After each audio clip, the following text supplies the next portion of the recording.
예, 찬양 감사합니다. 또 한 주간 세상 가운데 수고하다가 오늘 주 앞에 온 여러분 주의 이름으로 환영합니다. 한 주간 힘드셨죠? 예, 살기가 쉽지 않습니다. 요즘 많이 어려운 때입니다. 건강에도 참 유의할 것들이 많고요. 저는 한 달 내내 감기가 나았다가 아팠다가 나았다가 아팠다가 계속 반복합니다. 저만 그런 게 아니라 여러분 모두 그러신 것 같은데요. 이럴 때에 하나님 주시는 평강이 늘 함께 하시기를 바랍니다. 네, 그래도 주일날 교회 오실 때는 천국에 오시는 것 같잖아요. 네, 세상에서 아무리 힘들었더라도 주의 품 안에서 참 위로받으시기를 축원합니다. 우리는 사람들이요 늘 꿈꾸고 동경하는 세상을 말할 때 유토피아라고 그럽니다. 빨래피아 뭐 이런 데 말고 크림피아 말고 유토피아 이렇게 부르죠. 그걸 낙원이라고 부릅니다. 유토피아죠. 그런데 이 유토피아와 반대 개념도 있습니다. 디스토피아라는 말 들어보셨습니까? 디스토피아. 그래서 사람 누군가를 디스한다 그럴 때 그 디스가 똑같은 어근으로 들어가는 디스토피아란 말이 있습니다. 유토피아가 낙원이라 그러면 디스토피아는 거의 지옥 같은 사회를 말할 때 디스토피아라 그러죠. 그래서 그런 세계는 역사 이래로 참 많습니다. 거짓 평화가 지배하던 세상. 예수님 당시에는 팍스 로마나라 그래서 거짓 평화가 장하고 있는 로마의 지배를 사실은 거짓된 세상으로 보기도 합니다. 3S 정책이라는 말이 유행할 때가 있었습니다. 3S라고 들어보셨습니까? 영어의 첫 글자들만 따가지고 스포츠, 스크린, 또 섹스 이 앞에 있는 S만 따가지고 이 세 가지를 가지고 백성들을 우민화하는 정책, 정치적인 관심을 딴 데로 돌려가지고 사람들이 독재 체제에 대해서 반감을 못 갖도록 했던 그 체제가 3S 정책이라는 정책이 있었습니다. 우리나라도 전두환 정권 때 그렇게 3S 정책을 굉장히 장려했었죠. 그래서 프로야구를 출범시키기도 하고 막 그렇게 스포츠를 권장하기로 했었습니다. 그런 것들이 장악하는 세상들. 오늘날도 저 북한 땅에 가면 주체 사상으로 백성들을 속이고 또 권력 독점을 위해서 눈을 가리고 있는 그런 세상. 그런 곳이 다 디스토피아 세상의 표본들입니다. 우리가 잘 아는 동물농장이라는 작품 아시죠? 그 작품에 조지 오웰이라는 사람이 썼는데 그가 쓴 작품 중에 또 유명한 작품 하나가 있습니다. 1984년이란 1984라는 저작이 있습니다. 이 저작이 유명해지는 것은 디스토피아 세상을 예견했기 때문에 그렇습니다. 고도의 그 어떤 감시를 통해서 공포와 두려움으로 지배되는 세상, 거짓으로 도배된 세상 그것을 고발합니다. 그래서 이 1984라는 작품은 디스토피아 그 작품의 대표작이라고도 그렇게 얘기하죠. 또 한 사람이 있습니다. 올더스 헉슬리라는 사람인데 제목은 거창합니다. 멋진 신세계라는 그런 작품을 썼는데 이 작품 역시도 디스토피아 세상의 비극을 고발하는 겁니다. 욕망과 탐욕이 지배하는 세상.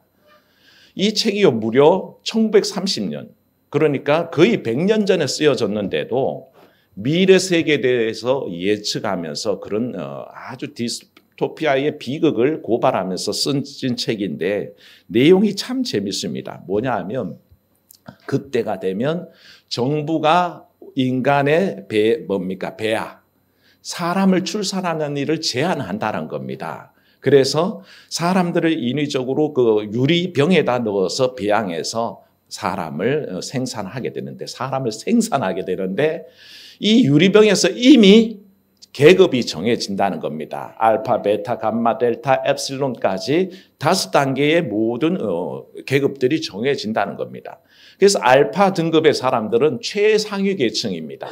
그래서 그 병 속에 있을 때부터 산소와 혈액들을 원활하게 100% 공급받으면서 이 두뇌와 신체가 굉장히 발달하는 사람으로 태어나게 만들어놨고 뒤로 갈수록 점점 더 열등한 존재로 태어나게 했어서 나중에 엡실론 계급에 가면 정말 왜소하고 그저 다른 생각 아무것도 안 하고 일만 하는 존재로 그렇게 만들어버리는 세상이 됩니다. 그래서 지배계급은 온갖 혜택을 다 누리고 살게 되고 피지배계층은 무능하게 그렇게 자라도록 되는데 신기한 것은 체제에 대해서 아무런 반감도 없습니다.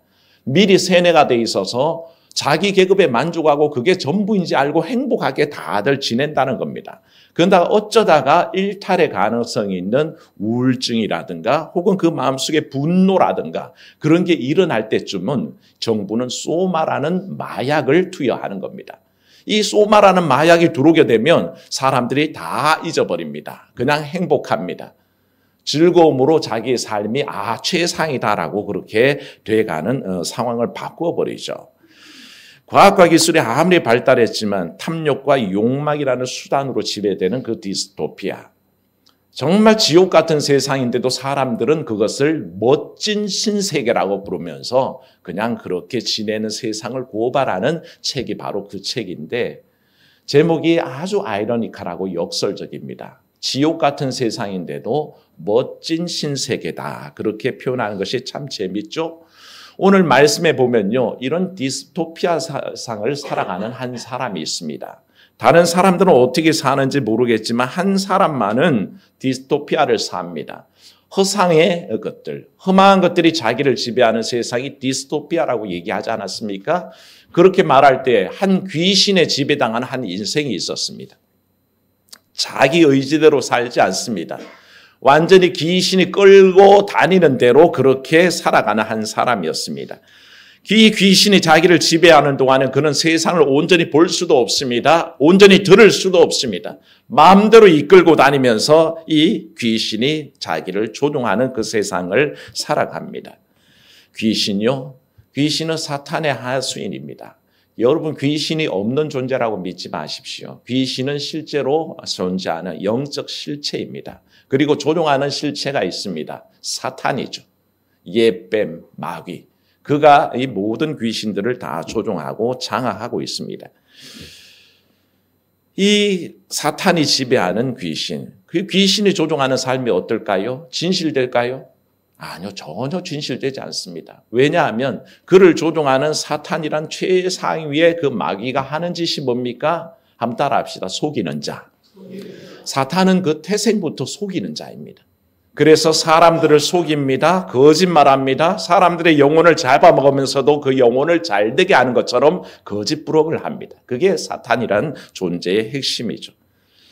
오늘 살아가는 현대인들이 사탄이 주는 세계관, 음란과 죄악과 탐욕이 판을 치는 그 세상을 살아갈 때에 사실은 그 세상을 우리가 아무런 의식 없이 또 개선 없이 그리고 거기에 벗어나려는 노력 없이 살아간다면 우리는 하등 귀신과 다름없는 삶을 살게 되는 것이죠. 왜냐하면 진리를 보지 않기 때문에 그렇습니다. 우리의 눈을 들어서 진리를 바라보고 오늘 우리가 찬양했지만 복음밖에 없습니다. 예수 그리스도의 복음을 바라보지 않고 그저 귀신이 왜곡되게 보여주는 세상, 귀신이 왜곡되게 들려주는 그 말들, 그걸 들으면서 살아가다 보면 결국 우리는 디스토피아의 세상을 살 수밖에 없다는 것입니다. 귀신이 보게 하는 세상은요, 왜곡되어 있습니다. 불이 아무리 뜨거워도 뜨겁다는 생각 못하고 뛰어들게 만들어버리고요. 물이 아무리 깊어도 위험하다 생각 없이 물속에 뛰어들어 버리게 만듭니다. 자기 몸을 상하게 하고 자기 영혼이 갉아먹히기도 합니다. 그런데도 아무런 감각도 없고 반항도 없고 거기에 대한 전향도 없이 거기에 이끌려 살아가는 것이 귀신 들린 삶입니다. 귀신이 들려서 꼭 이상한 소리하고 이상한 행동한다고 귀신 들린 게 아니라 오늘 우리를 제정신으로 살 수 없게 만드는 모든 것들이 사실은 귀신 들림과 똑같다는 거죠. 그런 세상이요. 그런 한 인생이 그 자리에 있었습니다. 그때 주님께서는 그 악한 자를 고쳐주셨습니다. 할렐루야. 귀신 들린 자를 주님께서 고치셨습니다. 귀신이 주는 왜곡된 세상에 빠져 있었지만 주님은 그 영혼을 불쌍히 여기셨습니다. 그리고 그에게서 귀신을 내쫓으시고 왜곡된 세상에서 왜곡되어 있는 세상에서 거룩한 하나님의 형상을 회복하는 삶으로 바꾸어 주셨습니다. 그게 바로 주님이 하신 일입니다. 사랑하는 여러분, 마귀는 늘 그렇습니다. 예수님께서 시험을 당하실 때도요. 예수님께 제시하는 세 가지 시험이 있지 않습니까? 이게 뭐 단순한 시험 같은데 사실은 예수님이 당하는 그 시험 속에 사람들이 귀신으로부터 사탄으로부터 왜곡되게 바라보는 시각들을 조장하고 있다는 걸 알게 됩니다. 첫 번째 시험이 뭐죠? 이 돌들로 떡을 만들어라 라고 그렇게 시험하지 않습니까? 단순한 시험이 아닙니다. 굉장히 심각한 시험이죠. 예수님은 금식한다고 시장에 계십니다. 배가 고프신 상태죠. 완전한 사람이시기에 시장기를 다 느끼셨습니다. 그 시장기가 있는 데에 사단이 와서 유혹한 첫 마디가 이 돌들로 떡을 만들어 봐라. 그렇게 유혹하죠. 단순한 시험이 아닙니다. 가장 원초적인 유혹입니다. 사람이 배가 고플 때 먹을 것을 탐하는 그 유혹을 제시하고 있는 겁니다. 원죄가 어떻게 이루어집니까? 하와가 뱀의 꼬드김을 받을 때에 그 선악과를 바라볼 때 어떻습니까? 보암직도 하고 또 먹음직스럽기도 하고 사람을 지혜롭게 할 만큼 탐스럽게도 보이게 만들었습니다. 그러니까 그게 너무 먹고 싶으니까 덥석 받아서 먹을 수밖에 없는 거죠. 이 원초적인 유혹이 사실은 마귀가 예수님을 통해서 수많은 사람들이 받을 수밖에 없는 시험을 대표하고 있습니다. 사람들에게 뭐라고 마귀는 유혹할까요? 시험할까요? 먹을 게 제일이야. 먹는 게 필요해. 먹는 걸 가져다 줄 돈이 필요해. 거기에 집중하고 살아야 돼. 그거 놓쳐버리면 안 되라고 자꾸 사람들에게 가치관을 심어줍니다. 그래서 예수님이 돌로 떡을 만드는 것처럼 사람들은 이 물질에 대한 집착과 물질에 대해서 해방될 수 없고 그냥 거기에만 매달리는 삶을 종용받는다는 것이죠. 그때 주님 뭐라고 하셨습니까? 사람이 떡으로만 살 것이 아니요 하나님의 입으로 나오는 모든 말씀으로 살지니라 선포하셨습니다. 사람이 살아가는 것이 마귀가 유혹하듯이 마귀가 그 사람들의 가치관과 모든 생활관을 지배하려고 물질이 중요해, 먹는 거 중요해라고 얘기할 때 주님은 아니야. 하나님 말씀이 더 중요해. 그 말씀이 있어야 사람이 사는 거야. 라고 그렇게 그 가치관을 깨트려 버리시죠. 두 번째 시험이 뭐였습니까? 마귀가 예수님을 성전 꼭대기 높은 데 데리고 올라가서는 말씀으로 시험하죠. 마귀는요, 속이는 자라 그랬지 않습니까? 속이는데 어떻게 속입니까? 하나님의 말씀을 인용하면서 속입니다. 그냥 대충 속이면 안 넘어가죠. 그런데 말씀 인용해서 속이기를 시편 말씀을 인용합니다. 시편에 너 나와 있지 않느냐? 네가 높은 곳에 뛰어서 내려도 하나님께서 그 천사를 통해서 뭘 잡아줘요? 발목을 붙들어 줄 것이니 네 발이 돌에 부딪히는 일이 없다고 하지 않았느냐? 그렇게 예수님을 자극합니다. 이것도 그냥 그 높은 데서 뛰어내리는 시험이 끝이 아닙니다. 그걸 통해서 예수님을 자극하죠. 그리고 예수님으로 대표되는 수많은 인생들이 드러날 수밖에 없는 자기 과시요, 명예요, 자기의 교만들, 그것을 자꾸 부추기고 있는 것입니다. 그냥 뛰어내리는 게 전부가 아니라 이미 예수님은 신적인 존재 아닙니까? 신성과 인성을 동시에 갖고 계시니 신성이 드러날 수밖에 없습니다. 예수님을 통해서 능력들이 드러날 수밖에 없다는 것입니다. 얼마든지 마음만 먹으시면 그 높은 곳에서 뛰어내릴 때에 안 다치는 것뿐만 아니라 지금이라도 천군 천사를 명해서 하늘에서 온 천군 천사들이 내려오게 하실 수 있는 분입니다. 오병이어만 있어도 5,000명을 먹일 수 있는 분입니다. 무리를 자유자재로 걸어 다닐 수 있는 분입니다. 그런 분인데도 이 마귀가 자극하는 것은 그 과시욕입니다. 그걸 눈앞에서 한번 보여봐라 그럴 때 주님께서는 분명하게 말씀하시죠. 뭐라 하셨습니까? 주 너야 하나님을 시험하지 말라. 하나님을 시험할 게 아니라 그런 모든 기적들은 하나님의 뜻 안에서 하나님께서 행하실 기적인데 내가 그걸 드러내려고 또 과시하려고 애쓸 이유가 없다라고 단칼에 잘라버리시죠. 우리 속에도 똑같은 거죠. 현대인들이 세상의 가치관들은 자꾸 우리를 자극합니다. 뭔가 드러내야 되지 않을까? 능력이 있다고 얘기해야 되지 않을까? 내가 할 수 있다는 걸 PR해야 되지 않을까라고 얘기합니다.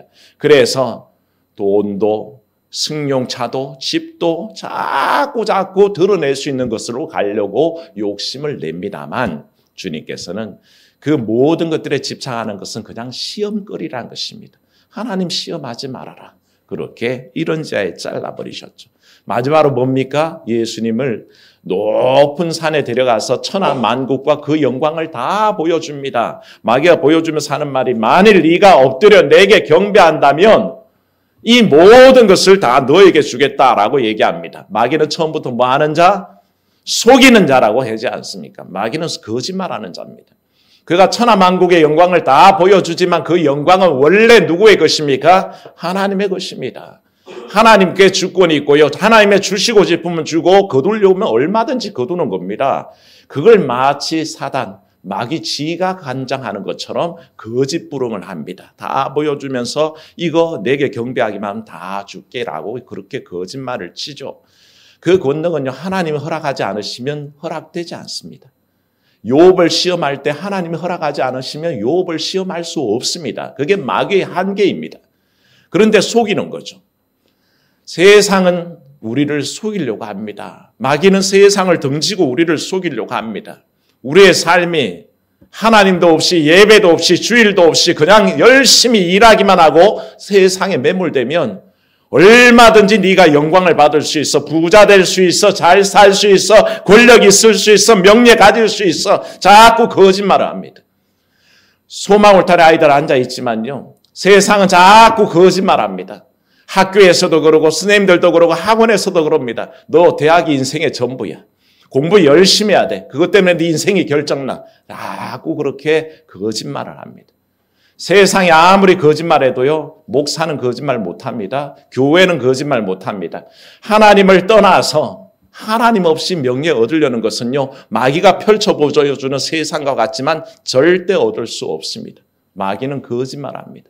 그렇게 살면 된다라고 얘기합니다. 하지만 거짓말이죠. 하나님은 우리 인생들을 살아가게 만들 때에 저 어릴 때부터 택하셔서 하나님의 사람으로 키워내십니다. 그를 위해서 공부도 시켜주시고요, 지혜도 주시고 명철도 주십니다. 하나님 떠나서 기도하면서 자라난 아이는요, 이 세상에 유익하고 하나님 나라에 유익한 사람으로 자라나게 돼 있습니다. 그게 바로 교회의 가치관이요, 성경의 가치관이요, 목사의 설교의 내용입니다. 그런데 어느 정도 머리가 크다 보니 세상이 자꾸 다른 얘기를 합니다. 뭐라 그럽니까? 너 주일날 시간 뺏기면 안 돼. 너 고3 얼마나 중요한 때인데 예배 때문에 시간을 빼먹어? 큰일 나. 자꾸 거짓말을 합니다. 그래서 마치 그 시간을 투자하면 더 잘할 수 있는 것처럼 거짓말을 하죠. 하지만 착각입니다. 하나님께서 그 인생을 들어서 하나님 뜻 안에서 크게 세우시려고 작정하셨는데 정작 커가면서 하나님을 그 삶에서 빼내버린다면 그거 어디다 쓰겠습니까? 하나님 없이 공부 잘하면 뭐하고, 하나님 없이 대학 가면 뭐하고, 하나님 없이 돈 많이 벌면 뭐하고, 하나님 없이 명예 얻으면 뭐하겠습니까? 하나님은 그 일을 통해서 우리를 크게 쓰시려고 작정하셨는데 정작 하나님은 빼버리고 내가 그것들을 얻을 수 있다? 착각이라는 거죠. 마귀는 거짓말합니다. 세상 영광 다 보여주면서 이거 내가 너에게 줄게. 내게 경배하면. 그때 주님께서 단호하게 말씀하셨습니다. 사단아 물러가라. 오직 주 너의 하나님만 경배하고 섬기라 하였다. 그게 주의 선포입니다. 사랑하는 여러분, 주 하나님만 섬기시기를 축원합니다. 그 삶이 돼야 됩니다. 그렇게 준비하지 않으면요, 우리는 늘 마귀의 시험에, 원초적인 시험들에 넘어가게 돼 있습니다. 떡덩이의 중요성에 빠져서 하나님을 잊어버립니다. 자기 과시욕에 빠져서 세상 좋은 것들 가지려고 드러내려고 하다가 하나님을 놓쳐버립니다. 명예욕에 사로잡혀서 세상이 주지 못하는 건데, 마귀가 줄 수 없는 건데도 거기 속아 넘어가서 거기에 집중하고 하나님을 놓쳐버립니다. 바로 예수님의 시험에는 그런 내용들이 담겨 있는 것이죠. 그래서 주님은 말씀 안에서 그것을 다 물리치도록 하셨다는 거죠. 이게 바로 예수님께서 보여주신 디스토피아의 세상, 가치관이 잘못되어 있는, 그리고 우리를 속이고 있는 그 세계관을 완전히 부셔버리시는 예수님의 선포라는 거죠.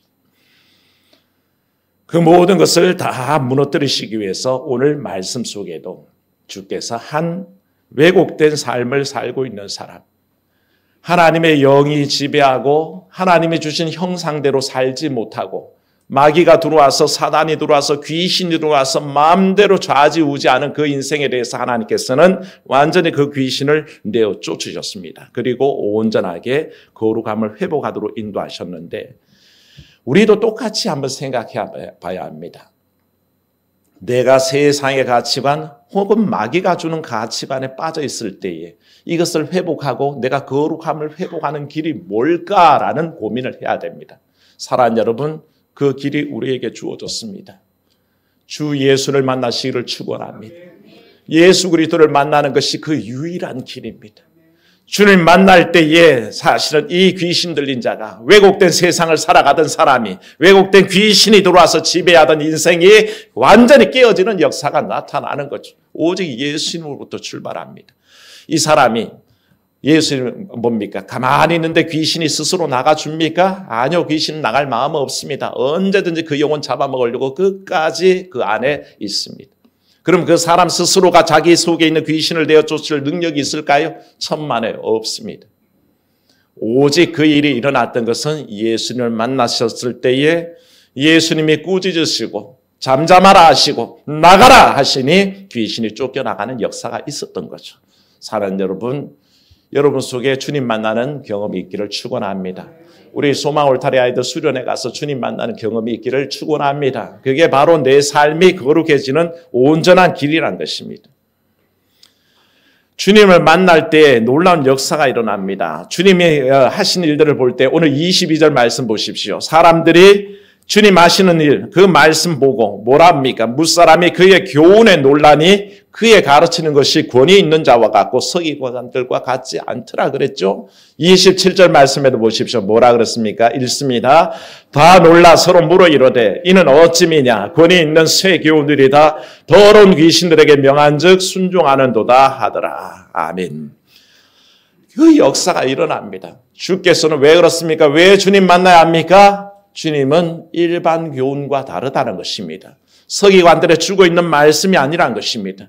주의 입으로 나오는 말씀에 능력이 있었고 주의 말씀은 귀신도 내어 쫓으시고 주의 말씀은 사람을 변화시키는 능력이 있었습니다. 그래서 주님 만나면 해결책이 생겨나는 것입니다. 주님께서는요, 한 귀신이 한 인생을 지배하면서 다스리는 것을 눈뜨고 보실 수가 없었습니다. 그 인생도 하나님이 사랑하는 인생이요. 그 영혼도 하나님이 지으신 피조물인데 그 속에 하나님의 영이 거하지 않고 하나님의 거룩한 형상이 드러나지 않고 뭐가 들어와 있어요? 귀신이 들어와 있어요.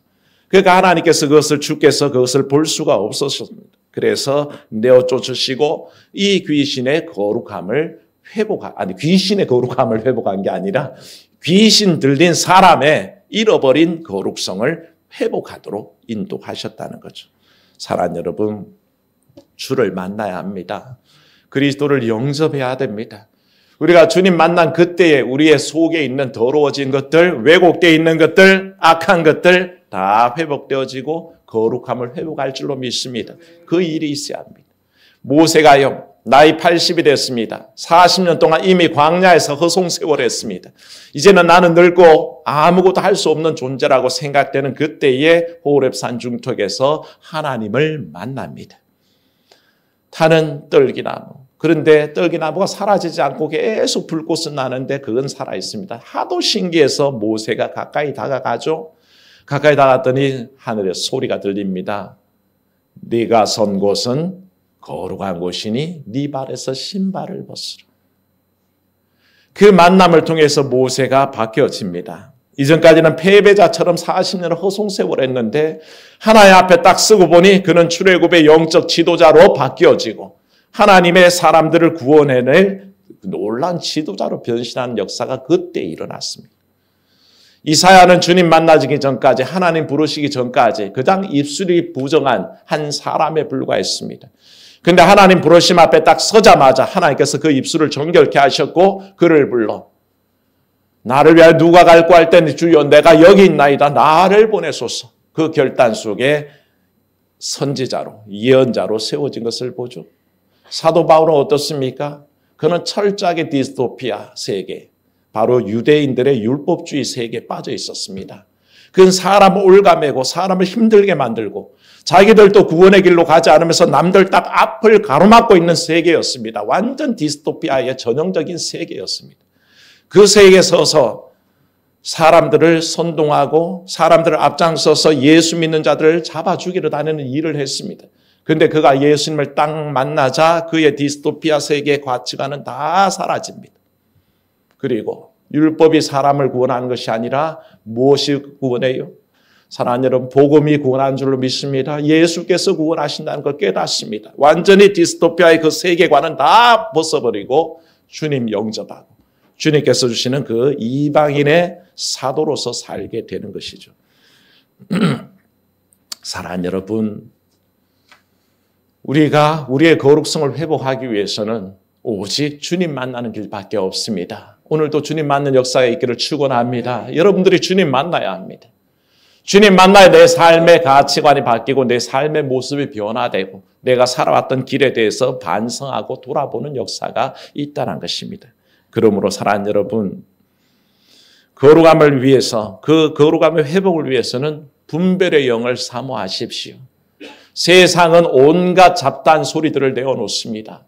우리의 가치관을 혼돈시키기 위해서 마치 예수님을 시험했던 그 마귀의 음성처럼 이 돌들로 떡을 만들어봐라, 높은 곳에서 뛰어내려봐라, 내게 경배하면 천하 영광을 다 주겠다, 온갖 잡소리들을 해야 됩니다.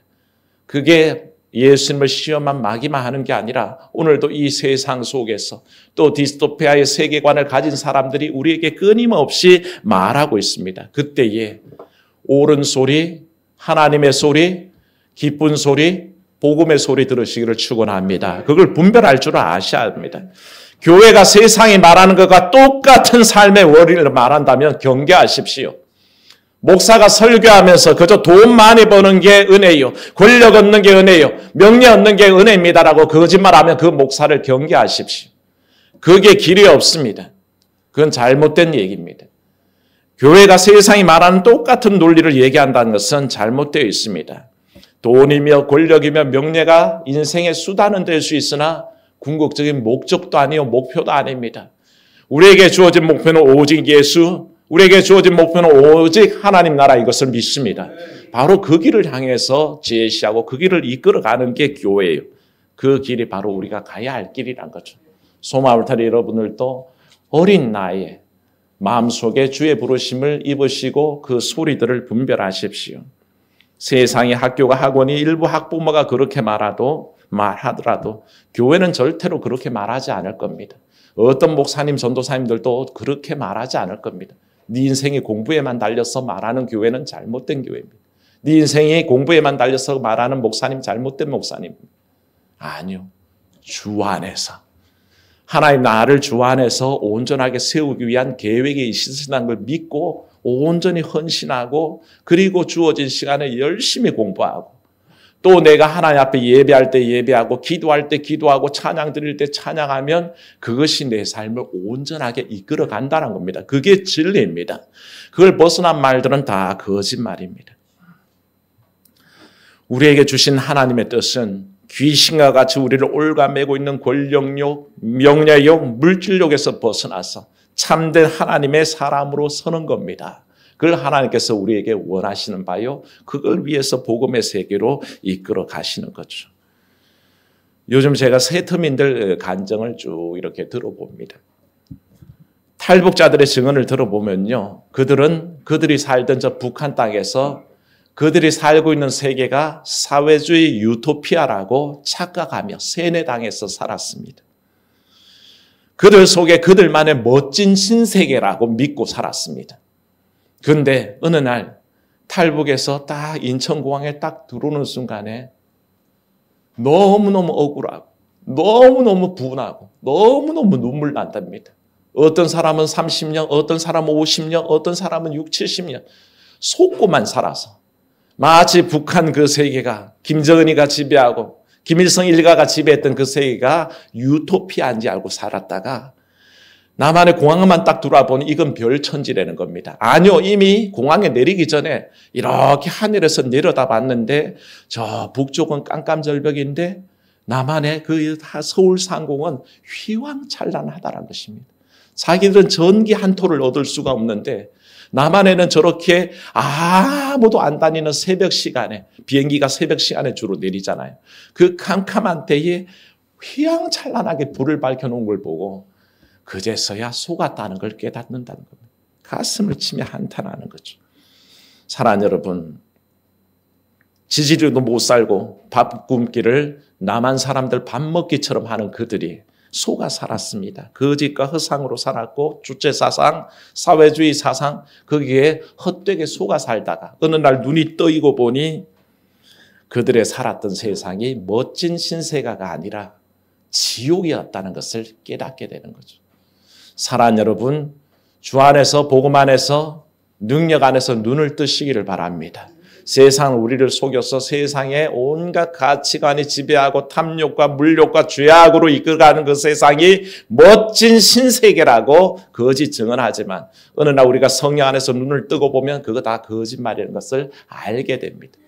그리고 내가 복음 안에 살아가는 삶, 예수 안에 사는 삶, 주의 진리 안에 사는 삶이 가장 멋지고 가장 복되고 가장 행운이라는 것을 깨닫는 때가 오는 것이죠. 오늘도 그런 역사가 여러분 속에 있기를 주의 이름으로 축원합니다.